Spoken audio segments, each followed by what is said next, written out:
Hello students, today I Priya Rohira welcome you all once again in my next lecture that is based on date function of MySQL. What are the meaning of date function? Date functions are those functions which take arguments as date. Return में चाहे वो date return करे या integer value return करे या string value return करे, वो depend करता है कि आप किस डेट फंक्शन को यूज कर रहे हो. Fine. So as an argument, it will take only date. So in my today's lecture, I am going to explain you these all the functions according to your class 12th IP syllabus. My first function is current date, or here are the various methods through which we can use this function. Here are the various methods through which we can use this function. Okay, in my first type you can see that I haven't put the parentheses, but here the same spelling is there, but the parentheses are here, and here is the short form I have written curDate. All these functions perform the same way. This function returns the current date of, suppose if I am this function returns the current date according to the system. Okay, and usually in our system we are having the today's date or today's time. Fine. So whenever I will use select curDate, so if I'll use this function, my output will be according to today's date. What is that? Suppose 2023-01-26, जो भी आज की date होगी it will return that. लिखने का तरीका ये तीनों है, आप इनमें से कोई भी यूज़ कर सकते हैं. Sometimes these all asked in MCQ, so you have to take care about it. My second function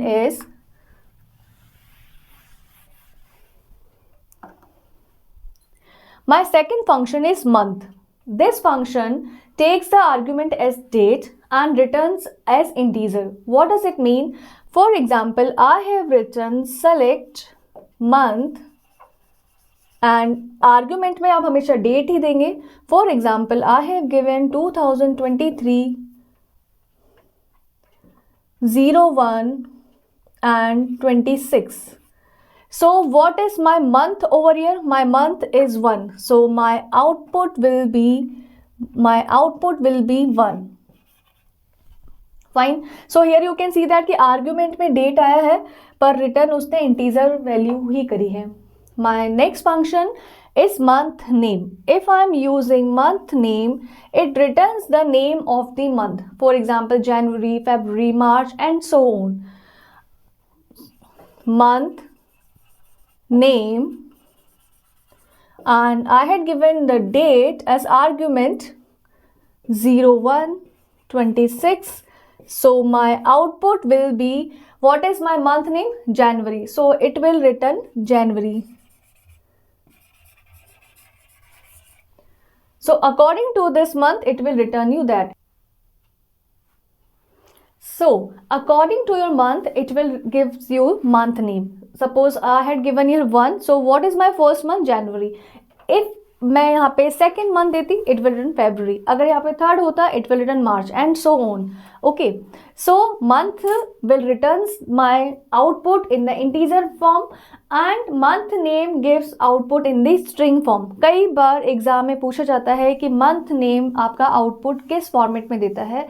आपको बताना है स्ट्रिंग फॉर्मेट में. जहाँ पे आउटपुट आपको इंटीजर फॉर्मेट में मिल रहा है, मीन्स 1 2 3 के फॉर्म में मिल रहा है, वहाँ पे आप इंटीजर फॉर्मेट लेंगे. डेट फंक्शन किस तरह की वैल्यू एक्सेप्ट करता है? डेट फंक्शन हमेशा डेट टाइप की वैल्यू ही एक्सेप्ट करेगा. Fine. My next function is year function.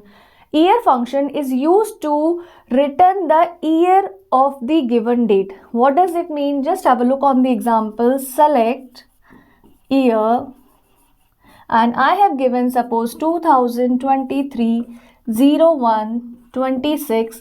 So what is my year over here? 2023. My output will be 2023.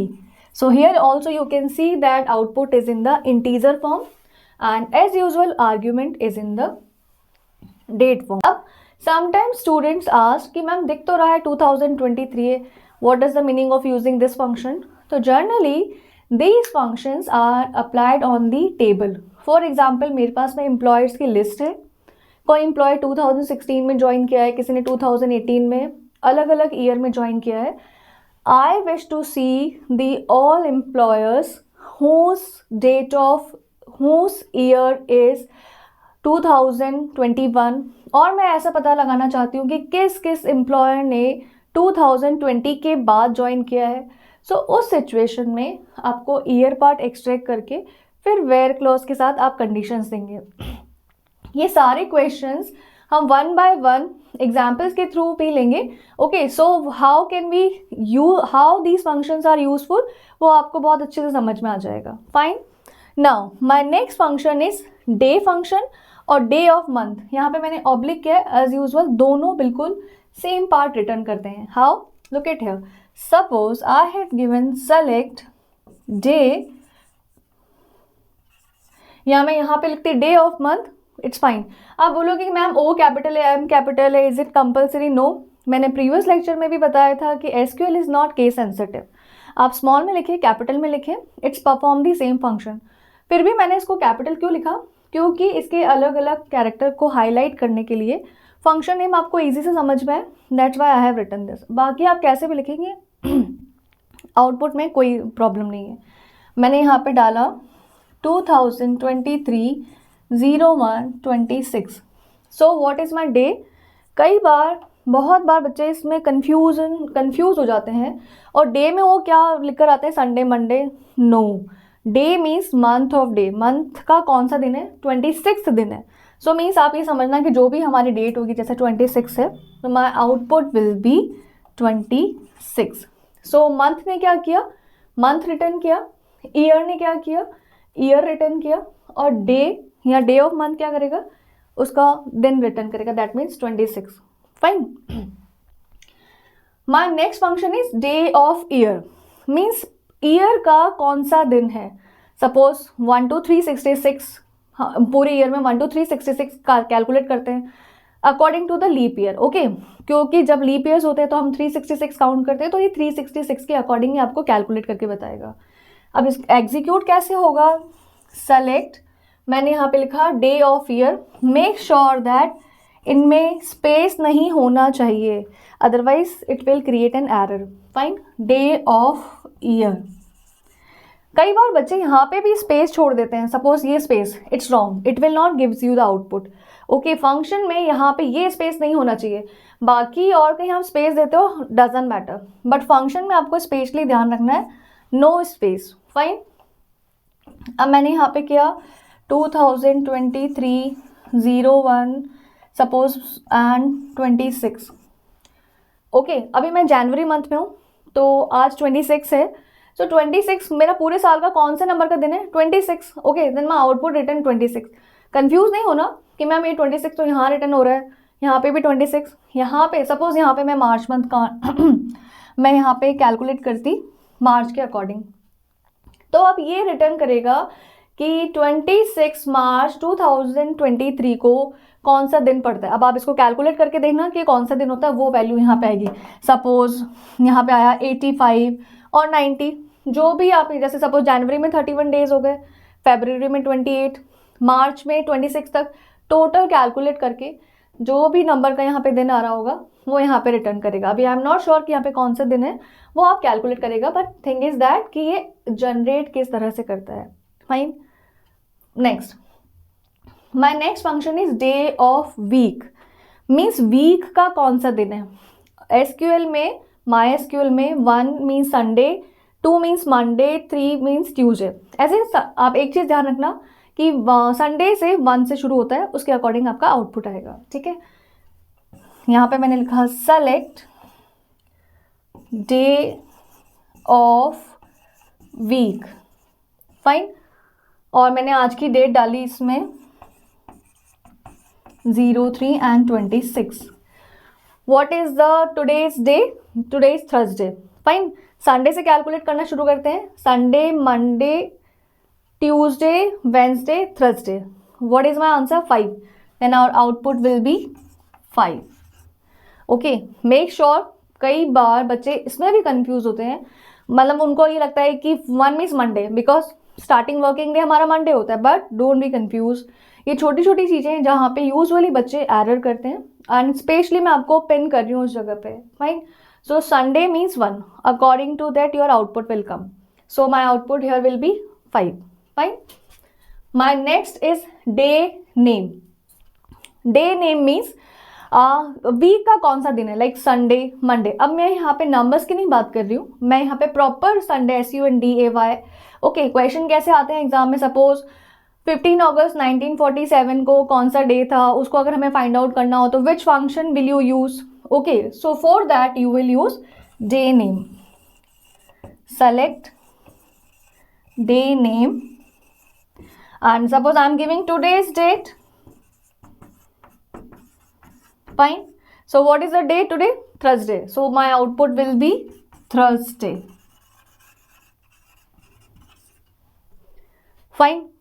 I hope आपको डे ऑफ वीक और day name में कोई confusion नहीं है. Fine. My next function is now. Very important function. Now function is use to return the current date and time according to the system. बार बार मैं एक चीज़ बोल रही हूँ, according to the system. Suppose आपके कंप्यूटर में डेट और टाइम सही नहीं है, सो इट डजंट बॉदर. उसको नहीं पता पड़ेगा कि आज का दिन मुझे बताना है. जो आपके कंप्यूटर में है वही पता है. और जनरली आपको पता है कि हमारा कंप्यूटर एक्चुअल क्लॉक से हम मैच करके रखते हैं. फाइन. सो अगर मैं नाउ की बात करूँ, so it will return me current date and time. And sys date also return the current date and time. Exam में कई बार क्वेश्चन आता है, what is the difference between both.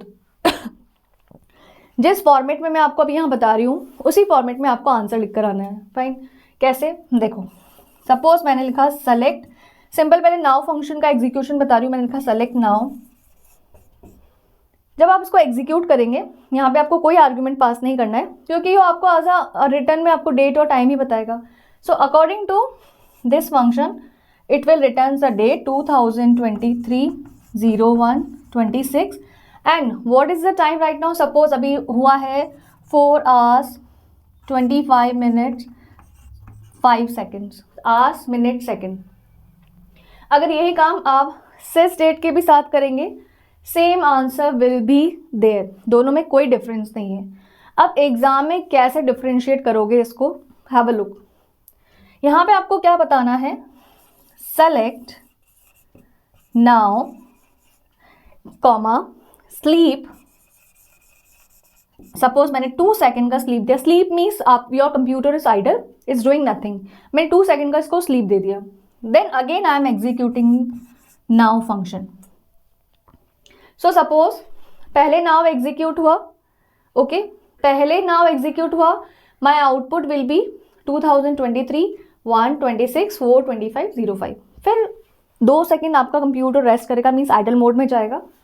Again now will be executed. फिर से आपका output क्या आएगा, 2023/01/26/4/25/05. मीन्स ना इसके सेकेंड्स में कोई वेरिएशन है, ना डेट में कोई वेरिएशन है. ओके, बट अगर यही काम मैं सिस डेट के साथ में करती. Okay, select sis date comma sleep 2 seconds, then again sys date, then bracket and. Fine. So according to my this statement, sys date first time it will get executed and it will return output as today's date 2023/01/26 and my timings, for example 4 hours 15 minutes 5 seconds. Then it got sleep of 2 seconds. यहाँ पे कोई output नहीं आएगा. Sleep means idle. Again after 2 seconds sys date will get executed. Now important, what my output will be there, 2023/01/26. Date तो नहीं change होगी obviously. Fine. Now time 4 hours 15 minutes 2 second का sleep लिया था आपने. अर्लियर टाइम क्या था, 5 6 7. आपका नेक्स्ट टाइम ये क्या होगा, 7. मीन्स सेकेंड्स में वेरिएशन होगा. अगर यहाँ पे ना होता तो इस टाइम में और इस टाइम में कोई वेरिएशन नहीं होता. बट अगर ये सिस डेट एग्जीक्यूट हो रहा है, so it will shows you the time exactly at the moment it was executed. ये फंक्शन 7 सेकेंड पे एग्जीक्यूट हुआ था, तो आपको 7 ही शो करेगा. This is the big difference between now and sys date. Exam में आपको बाकायदा ऐसे ही लिख कर आना है. एक बार आप इसके रेस्पेक्ट में लिख कर आएंगे एंड सेम फिर नाउ के रिस्पेक्ट में लिख कर आएंगे. Fine. Any confusion? Good. Now my last function according to your syllabus is date function. Date function is used to return the date part only from the given date and time format. What does it mean? Have a look. Suppose मैंने लिखा select date, मैंने यहाँ पे डाल दिया now. Fine. Now क्या करेगा? Internal function it will get executed. ये पूरा function perform किया, date और time में इसने output ready किया. अब इसमें से सिर्फ डेट पार्ट को रिटर्न करेगा. That means this part only. Time it will not return. So my output will be only 2023-01-26. Okay. Now has return, now has produces the complete output. But what has date done? Date has extracted the only date part. यहाँ पे भी बच्चे बहुत confuse होते हैं. Date में generally वो क्या लिख कर आते हैं? 26. No, it's a day function. Fine. I hope students you don't have any doubts regarding this today's lecture. Still, if you are having any doubts, you can mention your doubts in my comment section. In my next lecture, I will come with a practical session based on these examples, these functions I will include, and I hope that with that you can crack any questions regarding that function in your examinations. Thank you so much, students.